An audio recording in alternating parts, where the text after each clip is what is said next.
일하는 것, 일과 크리스찬과의 우리 그리스도인과의 관계에 대해서 성경이 가르쳐 주시는 말씀을 우리가 같이 배우도록 그렇게 하겠습니다. 성경에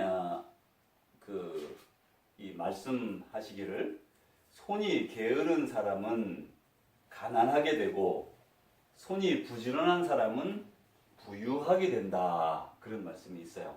A slack hand causes poverty, but the hand of the diligent makes rich. 그래서 손이 부지런하다 이렇게 표현을 하면서 부지런한 사람은 부유하게 되고 손이 게으른 사람은 가난하게 된다라고 잠언에서 이렇게 말을 합니다. 이렇게 성경에서 기본적으로 부지런함과 또 게으름에 대해서 얘기를 하고 있어요. 그런데 오늘 가장 먼저 일하는 목적에 대해서 이렇게 생각을 해봅니다. 일을 하는 목적, 우리가 일을 왜 하는가? 또 여기서 일이라는 것은 꼭 돈을 버는 일뿐만 아니라 모든 활동들을 다 포함할 수가 있는데 일을 하는 그것에 사람들이 일을 하는 목적은 기본적으로 의식주를 해결하기 위한 것이 있어요. 어떤 취미 생활을 많이 한다고 하더라도 이렇게 자기의 생활이 보장되지 않으면 굶게 되니까 그것을 피하기 위해서 기본적으로 일에는 의식주, 먹고 살고 또 그렇게 할 수 있는 활동할 수 있는 기본적인 수입을 이렇게 가지게 되고 또 그 일은 꼭 그것뿐만 아니라 자기가 바라는 거, 원하는 거, 그리고 자기가 이렇게 생각에 참 옳다고 생각하는 것들을 이렇게 하는 그런 일들이 있어요. 근데 그것이 둘 다 일은 일이죠. 수입이 있는 일이건 간에 없는 일이건 간에.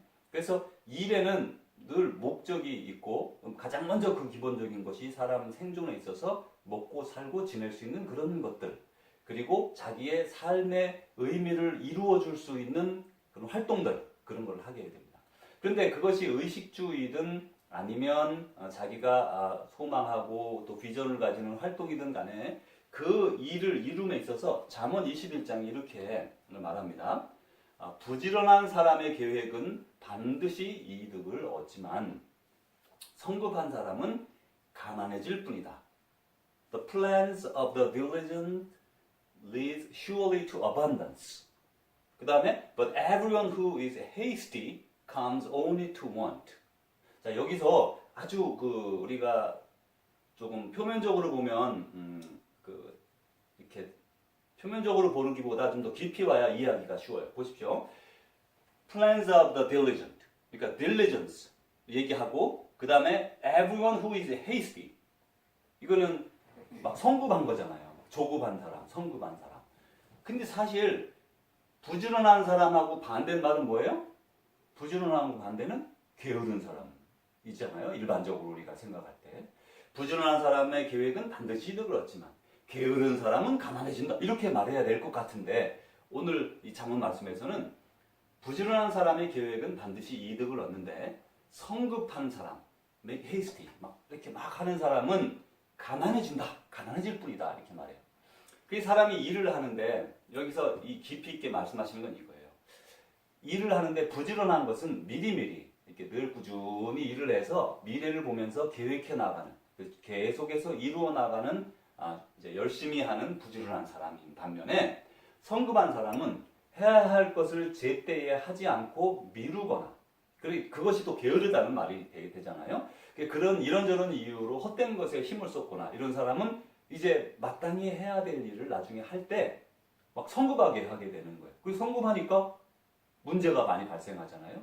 우리 개인적인 경험에 있어서도 막 급할 때 뭘 놓고 온다거나 잊어버린다거나 사고를 당한다거나 몸을 다치기도 하고 그리고 교통사고도 성급할 때 아주 많이 나거든요. 성급하다는 얘기는 뭔가 미리미리 준비하지 않았고 근면하지 않았고 부지런하지 않은 거예요. 그래서 이것은 이렇게 하나님이 세워주신 이런 말씀들은 우리 그리스도인들이나 하나님의 사람들에게만 이루어지는 진리가 아니라 이 땅에 태양을 비추어 주셔서 모든 사람들의 곡식이 믿는 자나 안 믿는 자나 다 익을 수 있는 것처럼 이것은 우리 자연인 모든 사람들에게 주는 기본적인 진리의 말씀인 거죠.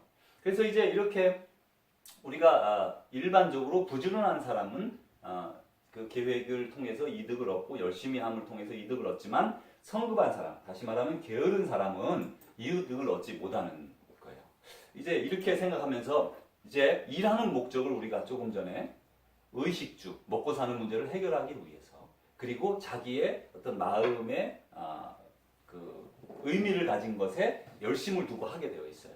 이제 여기서 조금 더 나가 이 일하는 목적이 결국은 삶의 의미와 목적과 이렇게 일치됩니다. 왜냐하면 첫째로 삶의 의미, 나는 왜 살아가는가? 내 삶의 의미와 목적은 무엇인가? 그것을 두고서 거기에 포커스를 두고 일을 하기 때문에 그래요.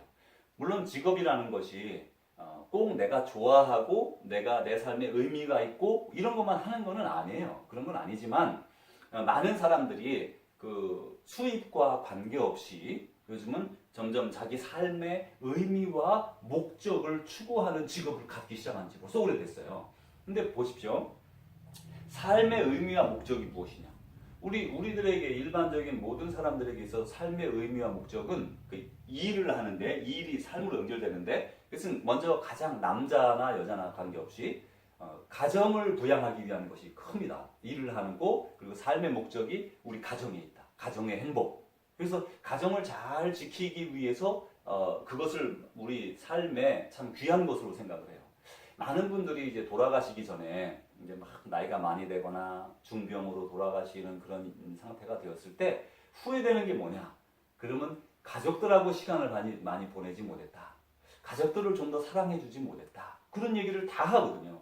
그만큼 사람의 그 중심의 근저에는 저 깊이에는 가족을 이렇게 가족과의 그 깊은 관계, 사랑의 관계, 존중의 관계, 그런 것들을 추구하는 그래서 인간의 목적 가운데 가정을 아름답게 꾸리려고 하는 그런 것들이 현대인들에게 더욱더 커져가고 있어요. 그리고 이 또 가정을 잘 세우고 그러면서 동시에 자녀들을 잘 양육하기를 원하고 부모를 또 잘 섬기기를 원하고 이것이 우리 사람들의 삶의 목적이어서 나중에 죽을 때가 되면 대단한 거 한 거 없지만 마지막 이 땅에서의 그 삶이 끝나갈 때 그래도 우리 가정 행복하게 잘 내가 맡겨지만 잘 일하고 그리고 잘 가족 자녀들 양육했고 하나님 잘 섬기다 가는구나 이런 생각을 많이 하게 되거든요. 그런 삶의 의미와 목적이 가정에 있고 또 자기가 이제 내 삶의 목적이 뭐냐? 그럼 나는 이런 일을 이 세상에서 해보고 싶다. 그런 생각을 가지는 사람들이 많아요. 어떤 사람은 그 좋은 물건을 개발해서 이걸 통해서 질병을 치료할 수 있게 되기도 하고 기술을 발전시키기도 하고 그게 다 이렇게 자기가 가진 그런 꿈을 가지고 막 그걸 이루려고 하는 사람들이 하나씩 이루어가는 것이 삶의 의미와 목적이 되는 거예요.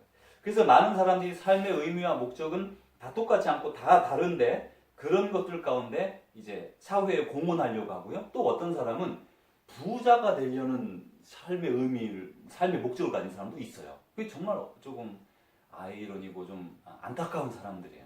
부자가 되기에 재물을 많이 얻기 위해 살아간다. 이것만큼 안타까운 것이 없는데 요즘은 옛날 구약시대나 아주 오래된 옛날에는 지금만큼 이렇게 부가 풍부하지 않았어요. 부자들이라 해도. 그렇기 때문에 우리와는 다른 삶을 살았는데 지금의 시대는 부가 축적이 되잖아요.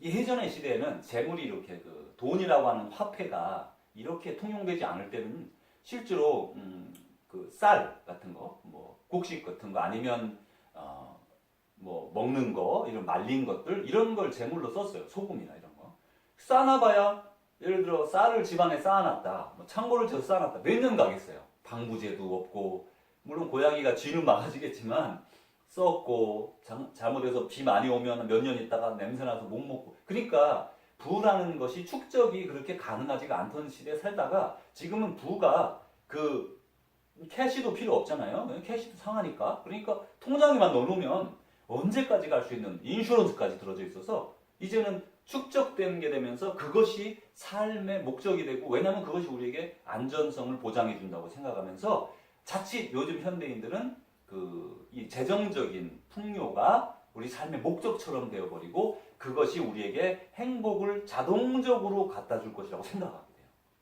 그러니 참 감사한 건 우리 여기 있는 가정 식구들 그리고 많은 제가 아는 분들이 그런데 목매지 않고 하나님을 따라가고 있는 것에 전 참 늘 감사하게 됩니다. 어떤 사람은 이름을 내는 거에 막 열심을 내는 사람이 있고 어떤 사람은 권세, 권력, 힘을 가지려고 막 애쓰는 사람이 있고 그렇죠. 이렇게 해서 이제 삶의 의미와 목적을 이제 여러 가지에 두고 사람들이 살아가게 돼요. 그런데 이제 여기에서 우리가 이렇게 삶의 일을 하는 목적, 그 다음에 삶의 의미와 목적을 이렇게 해서 모든 사람들이 가지고 있는데 이런 가운데 이 큰 그 인생에 있어서의 강이 흐르는데 이 강은 어떤 강이냐면 이쪽에서 저쪽으로는 이쪽에서는 지금 일반적으로 살아가는 사람들의 세계에서는 이 땅의 삶이 끝인 것이에요. 그래서 이 땅에서 모든 것을 추구해야 되는데 이 강을 넘어가면 생명의 나라, 하나님의 나라가 있는 것이어서 예수 그리스도 그 피를 통해서 우리가 용서함을 받고 그 구원의 다리를 건너서 예수님을 통해 하나님의 나라로 들어가는 그 큰 강을 건너는 인생의 시기가 옵니다. 이것은 어떤 사람들처럼 모태신앙, 말하자면 born Christian, 태어날 때부터 크리스찬인 그런 사람들이 있어요. 그를 갖다가 한국말로 모태신앙이라고 하는데 이렇게 태어날 때부터 나는 아빠 엄마가 크리스찬이어서 나는 크리스찬이었어요. 근데 그런 사람들은 아직까지 이 강을 건넜는지 안 건넜는지 몰라요. 왜냐하면 이 믿음이라는 것은 어느 순간 나와 하나님과의 관계에 딱 부딪히는 거예요.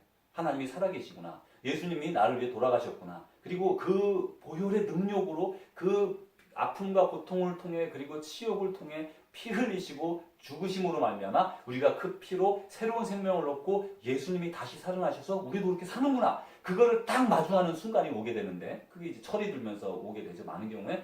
근데 그때 결정을 하죠. 내가 예수님을 계속 믿을 것인가? 이분은 믿을 만한 분인가? 우리 아버지 어머니는 열심히 믿었지만 나는 안 믿을 것인가를 많은 사람들이 결정하게 됩니다. 근데 그런 시기가 다 오게 되어 있고 이제 그런 시기를 통과해서 구원의 강을 넘어가요. 구원의 강을 넘어가면 구원받은 자의 삶의 의미와 목적으로 달라지는 거예요. 예수 그리스도를 통해서 삶의 의미와 목적이었던 일반적인 삶에서 이제는 예수님을 통해 영원한 생명의 나라로 들어가면서 구원받은 자의 삶의 의미와 목적으로 이제 목적을 찾게 되는 거예요. 그러면 조금 전에 이 땅에서 사는 자연인으로서의 사는 사람의 삶의 목적과 구원받은 자의 삶의 의미와 목적이 아주 판이하게 달라진다는 거예요. 자, 이제 여기 보면 이렇게 말하죠. 갈라디아서에서 사도 바울이 이렇게 말합니다. 나는 그리스도와 함께 십자가에 못 박혔습니다. 이제 내가 살고 있는 것은 내가 아닙니다. 그리스도께서 내 안에서 살고 계십니다. 내가 지금은 육신 안에서 살고 있는 삶은 나를 사랑하셔서 나를 위하여 자기 몸을 내어주신 하나님의 아들을 믿는 믿음 안에서 살아가는 것입니다. 그러니까 구원의 강을 넘고 나서 나는 이제 내가 사는 게 아니라 내 안에 예수님이 삽니다 라고 고백하는 거예요. And it is no longer I who live, but it is Christ who lives in me. And the life I now live in the flesh, I live by faith in the Son of God who loved me and gave himself for me. Galatians 2:20. 이제는 예수님을 통해서 예수님이 내 안에 살아가시고 우리는 예수님이 십자가에서 돌아가신 것처럼 우리의 모든 죄는 다 없어지고 이제 못 박히고 새로운 삶으로 살아가게 되는 거예요. 이제 이렇게 하면서 우리 믿는 자의 삶, 구원받은 자의 삶은 어떤 삶이 되는가 하면 우리 가운데는 자기만을 위하여 사는 사람도 없고 참 잘 생각해 보세요. 우리 가운데는 우리가 누굽니까? 그래서 우리는 사도 바울과 그 동료들, 그래서 코워커들을 말하기도 하지만 이것은 모든 크리스천들이에요. 모든 구원받은 사람들, 우리 말하는 거예요. 그런데 우리 가운데는 자기만을 위하여 사는 사람도 없고 또 자기만을 위하여 죽는 사람도 없습니다. 그러니까 자기를 위해 더 이상 사는 것이 아니라는 말씀을 하고 있는 거예요. 우리는 살아도 주님을 위하여 살고 죽어도 주님을 위하여 죽습니다. 그러므로 우리는 살든지 죽든지 주님의 것입니다. 이제 우리가 살아도 주를 위해서 살고 죽어도 주님을 위해 죽는다는 고백, 그게 구원받은 자의 신앙의 고백이에요. We do not live to ourselves and we do not die to ourselves. If we live to the Lord, and if we die to the Lord. So then, whether we live or whether we die, we are the Lord's. 우리는 다 살든지 죽든지 주님의 것이니까 이 땅에 있어도 주님과 함께 주님의 것으로 살고 나중에 우리가 죽어서 하나님의 나라에 들어갔을 때에 거기에서도 우리는 주님과 살게 되는 거죠. 그래서 이 삶이 이제는 더 이상 죽음이라고 하는 선으로 끊어지는 게 아니라 죽음이라는 다리를 통해서 온전한 하나님의 나라로 The Kingdom of God으로 우리가 들어가는 그런 연장선상에서 살아가게 되는 거예요. 그러니까 우리 구원받은 자의 인생의 목적은 더 이상 내 자신의 어떤 개인적인 것이 아니라 예수 그리스도 그분의 뜻을 이루는 데 있다는 것을 우리가 이렇게 알 수가 있는 거예요. 자, 이제 그러고 나면 이제 우리는 구원받은 자의 삶의 의미와 목적이 내 생각과 내 뜻이 아니라 예수 그리스도 그분의 생각, 그분의 명령, 그분의 우리에게 주신 소명 그것을 가지고 살아가다 보니까 이제는 구원받은 자의 일하는 이유와 목적이 달라지는 거예요. 왜냐하면 이제 목적과 삶이 일을 처음에는 왜 했냐면 보통 많은 사람들이 일을 왜 합니까? 먹고 살기 위해서 하는 거예요. 의식주 해결이 가장 큰 문제고 그 다음에 자기가 좋아하거나 혹은 자기가 소망을 가지고 비전을 가진 사회 공헌이나 이런 거를 통해서 뭔가 좀 좋은 일을 해보려고 그런 의미를 가지고 살아갔었어요. 그런데 그것이 구원받은 자에게 와서는 구원을 받아서 예수 그리스도가 우리 안에 살아가게 되니까 예수 그리스도 그분의 뜻을 이루기 위해서 우리는 일하고 또 그런 목적을 가지고 살아가게 되는 거예요. 너희는 썩어 없어질 양식을 얻으려고 일하지 말고 영생에 이르도록 남아있을 양식을 얻으려고 일하여라. 그러니까 썩 없어질 양식, 우리가 먹고 사는 이런 모든 문제에 있어서 이 땅의 것에 얻으려고 일하지 말고 영생에 이르도록 남아있을 양식을 얻으려고 일하라. 이게 뭘까요? 영생에 이르도록 남아있을 양식. 영어로 하니까 But for the food that endures for eternal life. eternal life까지 가는 양식이 무엇일까? 이 양식은 인자가 너희에게 줄 것이다. 인자는 예수님이잖아요. 이 양식은 인자가 너에게 줄 것이다. Which the Son of Man will give you. 아버지 하나님께서 인자를 인정하셨기 때문이다. For it is on him that God the Father has set his seal. 예수님이 우리들에게 이 양식, 영원히 있는 양식을 줄 것이다. 이게 무엇이냐면 이것은 예수 그리스도. 그분은 생명의 떡으로 이 땅에 오셔서 우리가 그분을 취하고 그분의 뜻을 이루는 것. 그게 바로 그분의 양식이에요. 예수님이 이렇게 말씀하셨어요. 배가 고플 때 제자들이 막 이제 사마리아 성에서 이제 양식을 구하러 갔을 때 예수님이 그런 말씀을 하시죠. 제자들이 막 오니까 뭐 시장하셨죠? 그러니까 아니다 나에게는 먹을 양식이 따로 있다. 분명히 지금 양식 구해가지고 오는 제자들에게 하는 말이 나에게는 이미 먹을 양식이 따로 있다. 그것은 하나님 아버지의 뜻을 이루는 것이.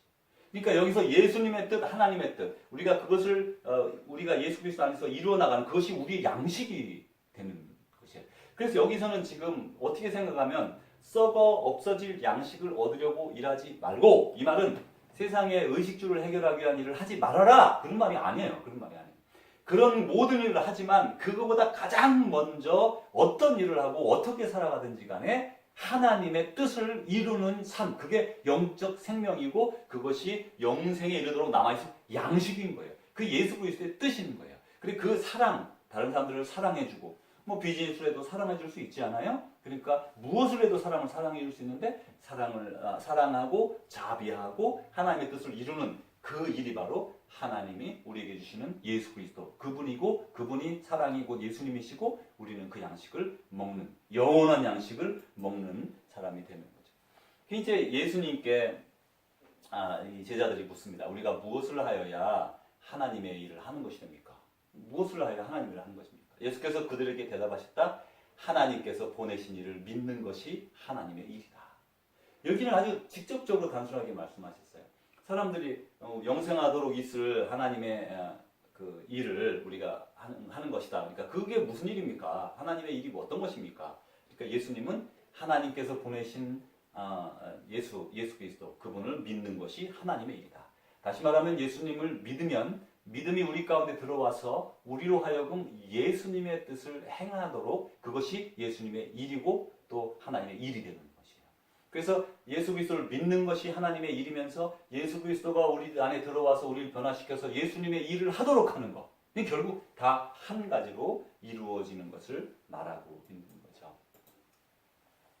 이제 이렇게 해서 우리는 구원의 강을 건넌 이후에 구원받은 자로서 하나님의 뜻을 이루는 그런 삶과 목적을 가지고 살아가다 보니까 정말 예수 그리스도 그분의 일을 이루려고 그 양식을 취하려고 애쓰게 돼요.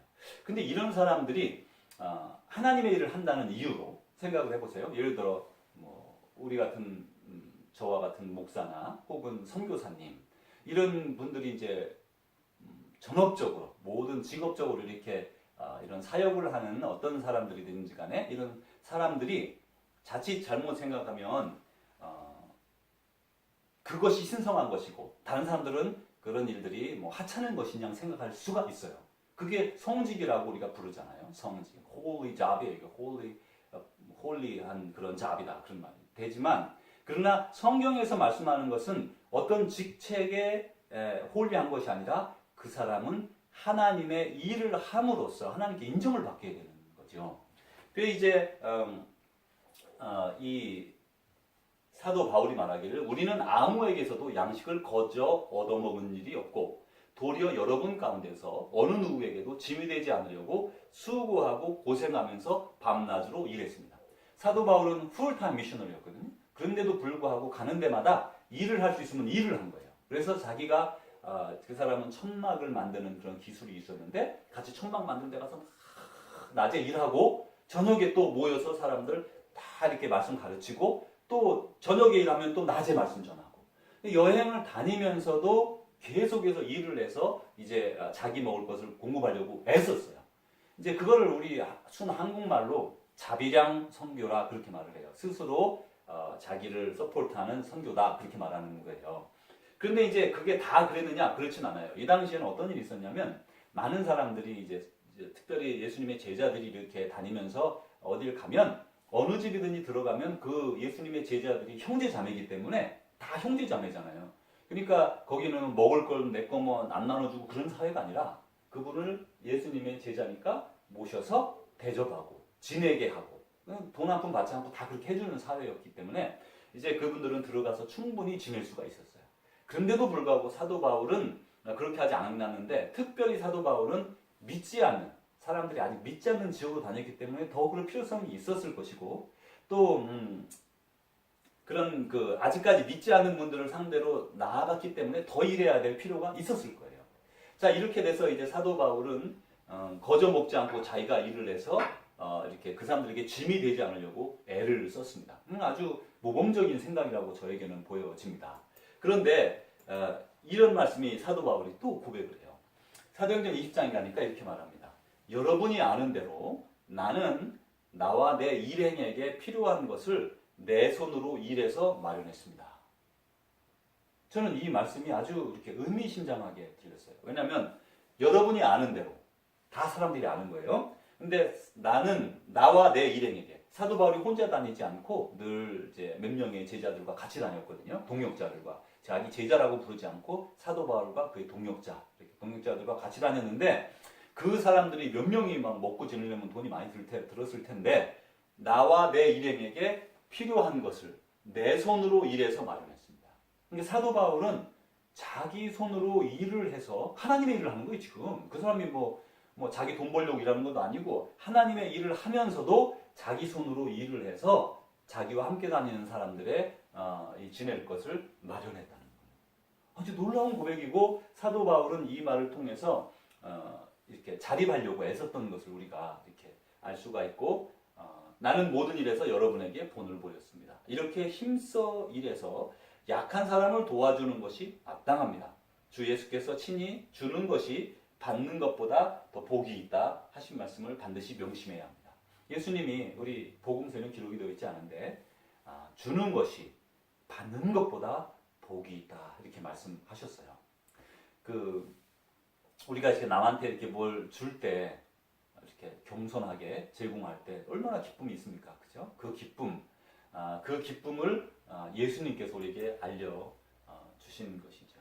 이게 영어로 하면 성우를 위해서 이렇게 돼 있어요. You know for yourselves that I worked with my own hands to support myself and my companions. 자기만을 위해서가 아니라 컴패니언을 위해서도 같이 했다는 것을 알 수가 있어요. 자, 이제 이렇게 우리가 주의 일을 하니까 우리 이제 저희와 같이 또 어떤 저희 같이 이렇게 목회자가 아니라 하더라도 하나님의 사역에 힘쓰는 사람들이 나는 하나님의 사역을 하니까 당신들이 나를 이렇게 대접해야 된다. 아니면 나눠야 된다. 이렇게 생각하는 건 오산인 거예요. 그렇게 할 수 있어요. 그렇게 하면 좋아요. 빌립보 교회는 사도 바울을 선교 초기부터 끝까지 계속해서 돕는 그런 그 코워커가 되었거든요. 그 파트너가 되었어요. 그건 아주 좋은 관계고, 그러나 사도 바울은 그렇다고 해서 그걸 기대한 것이 아니라 부지런하여 게으르지 말고 열심을 품고 주를 섬기라, 이렇게 말했어요. 이것은 꼭 그 사역에 있어서 사역하면서 자기의 자급자족을 위해 일해야 된다, 그런 말씀이 아니라 부지런하여 게으르지 말고 열심을 품고 예수님을 섬겨라. 여기서 주를 섬긴다는 말씀은 내 삶 속에서 하나님의 뜻을 드러내기 위해서, 그게 뭡니까? 이웃을 사랑하는 거고, 하나님을 사랑하는 거고, 자비를 베푸는 거고, 공의를 세워나가는 거예요. 그것에 힘써라. 그렇게 주님을 섬겨라. 그렇게 말하고 있는 걸 알 수가 있어요. 우리 이제 구원받은 사람들이 일하는 이유와 목적은 하나님의 뜻, 예수님의 뜻, 또 예수님을 섬기기 위함, 이런 것임을 우리가 생각해 봅니다. 그런데 이제 성경의 데살로니가 후서에 보니까 이렇게 말을 합니다. 조용히 일하여 자기 양식을 먹으라. 조용히 일하여 자기 양식을 먹으라 그랬어요. 이게 무슨 말이냐면, 그 당시 그 예수님의 이 사도 시대의 그 초대교회 이후 초기 교회에서는 많은 사람들이 교회가 공동체, 그러니까 자급자족, 완전한 자급자족이 되었을지 아닌지는 모르지만 초기 완전 공동체는 그렇게 자급자족을 서로 간에 도왔어요. 근데 그것이 이제 점점 이방으로 퍼져나가면서 완벽하게 교회가 그런 공동체, 재정 공동체가 되었을지라고는 알 수 없는데, 그런 증거는 나와 있지 않은데, 그렇지만 대부분 사람들이 상당히 자기 걸 가지고 남을 섬기는 그런 아주 모범적인 가정과 같은 공동체를 이뤘거든요. 그런데 어떤 사람이 이제 하나님이 곧 오실 거다, 예수님이 오실 거다, 하나님의 나라가 오면 나는 그걸 준비해야 된다. 그리고 일은 안 하고 게을리하고, 그리고는 그냥 정말 하나님이 원하는 일을 하지 않는, 일을 안 하는 거예요. 먹고 사는 일에 의식주에 신경을 안 쓰는 거예요. 그러면 그걸 누가 그 사람을 돌봐야 돼요? 다른 그리스도인들이 돌봐야 돼요. 그러니까 성경에서 하는 말씀이 조용히 일하여 자기 양식을 먹어라.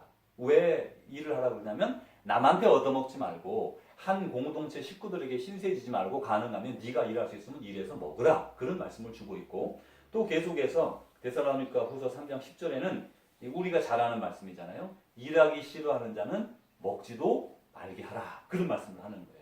상습적으로 일을 안 하고 뭐 다른 그리스도인 식구들한테 나 먹여라 이렇게 하는 사람은 이거 옳지 않다, 이렇게 말씀하시면서 일하기 싫어하거든 먹지도 말자. 그러면서 성실하게 이 땅에서 남에게 신세지지 않기 위해서, 그리고 같은 그리스도의 공동체에 짐을 지우지 않기 위해서. 왜 그렇습니까? 그거는 그리스도인들이 같이 이렇게 재정을 모아서 누구를 도와야 돼요, 지금? 세상에 가난한 많은 사람들을 도와야 돼요. 내가 힘이 있다면 내 스스로 열심히 일해서 자기 스스로를 세워서 돈을 버는 목적은 뭐냐? 세상에 어려운 사람들, 교회 안에 어려운 사람들을 돕기 위해 더욱더 열심히 일했다. 이제 우리의 목표가 여기에 있는 거예요. 우리는 이제 우리가 원하는 꿈꾸는 교회는 교회에서 만나서 예배만 딱 드리고 흩어지는 공동체. 그걸 뭐라 그러냐면 예배 공동체라고 불러요. 예배 공동체. 그러니까 worshiping community. We're gonna build a worshiping community, of course. 우리 그런 거 할 겁니다. 그 예배 공동체를 세울 거예요. 그런데 초기 교회로부터 이 교회는 당연히 예배는 같이 드렸고요. 예배 공동체뿐만 아니라 삶을 함께 나누는 패밀리, 가족 공동체였어요. 그래서 누가 어려우면 도와주고, 그리고 또 내가 또 아플 때는 그 사람이 나를 돌봐주고. 그래서 이 마치 인슈런스 같은 거예요. 우리 패밀리니까. 우리 만약에 식구들도 그렇잖아요. 누가 어려우면 서로 막 힘내서 도와주잖아요. 그런 것처럼 교회 안에 다 하나님의 자녀로서 형제로서 이렇게 식구로서 자매로서 살아가는 그 공동체를 성경에서는 이뤘어요. 근데 지금 우리 시대에 와서 이렇게 풍요로운 세상에 와서도 우리는 그것을 다 잃어버렸다는 것이죠. 그래서 우리는 그 가족 공동체로서의 하나의 교회, 그것을 다시 꼭 이루어야 되고, 이제 우리 많은 식구들이 많아질 텐데, 많아져도 어려운 사람, 또 아기 같은 사람도 종종 있습니다. 교회에는 뭐 막 애들은 막 투정 부리고 그러는데 그런 사람들도 분명히 있어요. 아기는 어리니까, 아이들은 어리니까. 근데 그런 사람들 얼러주고, 업어주고, 달래주고 그러면서 천천히 성숙한 사람들이 이 공동체를 이렇게 세워나가는. 그리고 그 어린 자가 일어나서 나중에 성인이 되고 믿음으로 양육되어서 또다시 한 공동체로 세워나가는 그런 공동체를 이제 우리가 이루게 될 겁니다. 이제 여기에서는 많은 아픔도 있고요. 실패 요소도 분명히 있을 거라고 보이지만 하나님은 오늘도 우리에게 주는 것이 받는 것보다 복이 있다 말씀하셨는데, 우리의 주님께서 주신 이런 모든 것을 가지고 하나님의 나라를 이루어나가는 귀한 복된 전의교회가 되기를 원하고, 우리 한 사람 한 사람 전의교회 모두 그 자기의 선자리에서 구원받은 자로서의 삶의 이유와 목적을 가지고 좋은 일들을 잘 이루어가는 하나님의 일을 이루는 그런 귀한 백성들 되기를 주의 이름으로 축복합니다. 아멘. 하나님 아버지 감사합니다. 우리를 이렇게 건강하게 해주시고 또 우리에게 힘과 능력을 주셔서 일할 수 있게 하시고 하나님을 믿으며 하나님 안에서 새로운 목적을 가지고 하나님의 나라를 이루는 일을 이루도록 소명을 받았으니 각자에게 주어진 삶의 모습에서 하나님의 뜻을 이루어 나가고 하나님의 나라를 이루어 나가는 저희 모든 전예교회 식구들 되도록 은혜 베풀어 주옵소서. 예수님 이름으로 기도합니다. 아멘. 시간에는 우리 헌금 봉헌하는 시간 갖겠습니다. 우리 이제 잠깐 헌금 기도, 목회 기도 드리겠습니다. 하나님 아버지, 주님께 헌물을 드렸습니다. 주님께서 우리들이 드리는 마음의 예물을 받아주시고 또 이 예물이 하나님의 나라를 세워나가는데 존귀하게 사용되어지도록 은혜 베풀어 주옵소서. 하나님, 우리 전의교회 식구들 한 사람 한 사람을 기억해 주셔서 저희가 교회로 모여 예수 그리스도의 몸으로서 어디에 나가서든지 예수 그리스도의 향기를 드러내게 하시고 예수님이 사셨던 대로 우리도 예수님의 사랑을 가지고 예수님의 자비의 마음을 가지고 예수님의 공의와 정의의 마음을 가지고 세상을 잘 섬기며 세워나갈 수 있도록 은혜 베풀어 주옵소서. 하나님, 이 시간에 건강 주시기를 간절히 간구합니다. 연약한 자로서 세상을 섬기기가 어렵고 성도를 섬기기가 어렵사오니 저희들의 온몸 깊숙이 연약한 부분마다 이 시간에 성령의 불로 태워주시고 성령의 능력으로 치유하여 주시고 되돌려 주시고 회복시켜 주셔서 주님 안에 주님이 쓰시기에 부족함이 없는 육체로 보존되도록 은혜 베풀어 주옵소서. 하나님 아버지, 우리의 마음 가운데 성령님 충만하게 임재하셔서 매일 주님과의 교제가 끊어지지 않게 하시고 그 교제 가운데 참된 기쁨을 누리는 우리가 되게 하옵시고 또한 정신적으로 육체적으로 영적으로 건강하여서 아버지의 나라를 늘 경험하며 살아가는 우리 모든 전의교회 식구 되도록 은혜 베풀어 주옵소서. 하나님 아버지, 아직까지 함께 하지는 않았지만 앞으로 저희 전의교회 일부가 될 그런 몸이 될 그런 귀한 한 사람 한 사람들을 위해 기도하오니 하나님 그들의 삶을 붙잡아 주시고 주장하시고 포기하지 않게 하시고 예수 그리스도 안에서 새로운 힘을 얻어 하나님의 나라를 향하여 힘차게 함께 나아가도록 그 모든 이들을 세워 주옵소서. 하나님 아버지, 라이프 처치 인터내셔널 저희가 방문했고 또 한두 교회도 방문했는데 하나님께서 원하시면 저희들에게 길을 열어주셔서 그곳에서 우리 주님의 날에 함께 예배 드릴 수 있도록 우리 전희 교회의 예배가 그곳에서 이루어질 수 있도록 저희들에게 기회를 열어 주시고 길을 열어 주옵소서. 오직 아버지의 뜻만 이루어지기를 소원합니다. 하나님, 저희들의 삶의 길을 인도하시고 또 주관하시는 주님께서 우리의 삶의 모든 것을 주관하여 주실 줄 믿습니다. 모든 것이 주님 안에 있음을 저희는 확신합니다. 하늘에 나는 공중에 나는 새도 먹이시고 들의 백합화도 다 돌보시는 아버지께서 하물며 너희일까 보냐 말씀하시면서 먼저 주의 나라와 의를 구하라 하신 말씀을 저희는 철저히 기억합니다. 하나님 아버지, 주님을 믿고 따르는 사람들이 걸식함을 보지 못하고 그 자손들이 걸식함을 보지 못하였다고 고백하는데, 하나님, 저희들의 삶이 주님께 헌신되었을 때에 주님의 큰 은총을 누리게 하시고 저희들의 자녀들이 주님 안에서 번성하게 하옵시고 전의교 식구들 한 사람 한 사람 그들의 온 가정의 식구들마다 은혜 베풀어 주옵소서. 예수님 이름으로 기도합니다. 이제는 우리 구주 예수 그리스도의 은혜와 하나님의 사랑하심과 성령님의 교통하심이 오늘도 주의 음성을 듣고 우리의 삶의 목적을 다시금 되새기며 하나님의 일을 이루기를 소원하며 세상으로 나아가는 주의 백성들 위해 이제로부터 영원히 함께 하시기를 축원합니다. 아멘.